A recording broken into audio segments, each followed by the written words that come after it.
Ram Ram. UPSC की अगर बात करें तो इसमें सबसे ज़्यादा जो चीज़ मैटर करती हैं वो दो चीज़ें हैं। सबसे पहली चीज़ आती है कि अटैम्प्ट हमारा कौन सा है या फिर हम कौन सा अटैम्प्ट देने जा रहे हैं, और दूसरी चीज़ जो मैटर करती है हमारा ऑप्शनल क्या है।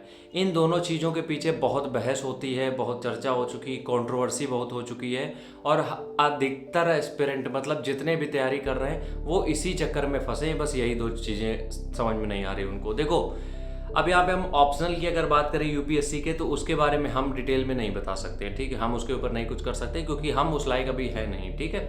हम यहाँ पे एक चीज़ के बारे में बात करेंगे, वो है यूपीएससी के अटैम्प्ट। आपको पता है यूपीएससी के कितने अटैम्प्ट होते हैं, अगर तैयारी कर रहे हो इतना तो पता ही होगा किस एज तक कितने अटैम्प्ट होते हैं, ठीक है। हम यहाँ पे एक कुछ उदाहरण तुम्हें देना चाहते हैं। कुछ लोग ऐसे हैं जिन्होंने 21 साल की उम्र में यूपीएससी क्रैक करके रिकॉर्ड सेट कर दिया। किसी ने अपनी बाहर की जॉब थी, इंटरनेशनल कोई फॉरेन में जॉब कर रहे थे अब्रॉड, वहाँ से रिटर्न होकर वापस से तैयारी चालू करी। किसी ने अपनी शादी के बाद तैयारी चालू करी, किसी ने 3 साल के ब्रेक के बाद तैयारी चालू करी, और किसी ने 32 साल की उम्र में यूपीएससी क्रैक किया।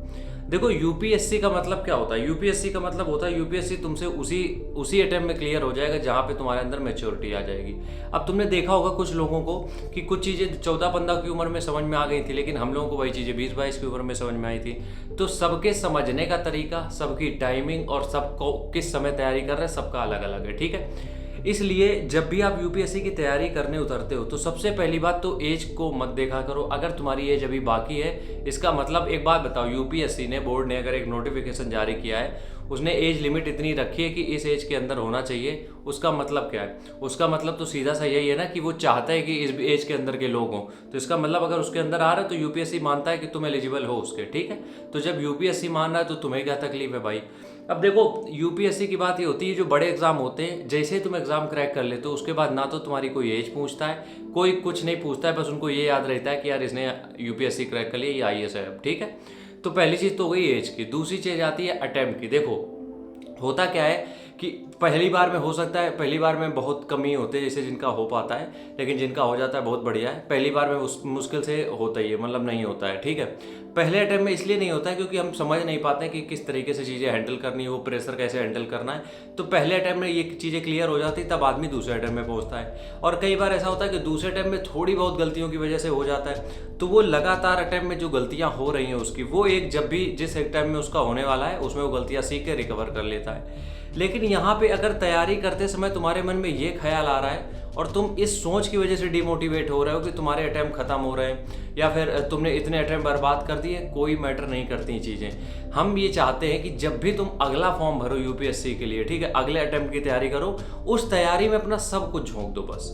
और फिर अगर वो अटैम्प्ट क्लियर नहीं होता है उसके बारे में मत सोचो इतना, क्योंकि कोई फ़ायदा नहीं है। और तुम चाहे अपने आखिरी अटैम्प्ट में एग्जाम क्लियर करो, चाहे पहले अटैम्प्ट में, इज्जत और जब बाकी जो चीज़ें हैं वो सेम मिलनी है तुम्हें। ऐसा नहीं कि तुम्हारी पोस्ट कम हो जाएगी, कोई कहीं पे भी तुमसे कोई वो वाला व्यवहार तो होगा नहीं कि तुम ज़्यादा एज में किया है तो तुमसे कोई कायदे से नहीं बोलेगा, ऐसा कुछ नहीं होता है ना। कोई कुछ मैटर नहीं करता है यार, जिसने कम एज में कर लिया वो हो सकता है रिटायरमेंट तक बहुत ऊंची पोस्ट तक चला जाए, बस यही फ़र्क आएगा। क्योंकि कम पोस्ट में जिसने किया तो जो प्रमोशन होते हैं 8-8, 10-10 साल में, तो वो आगे तक पहुँच जाएगा थोड़ा ज़्यादा, तुम 1-2 पोस्ट नीचे रह जाओगे बस, और क्या हो जाएगा। लेकिन यूपीएससी की तैयारी करते समय सिर्फ अपने अगले अटेम्प्ट के बारे में सोचा करो, ना कि जो तुमने खत्म कर दिए उस अटेम्प्ट के बारे में।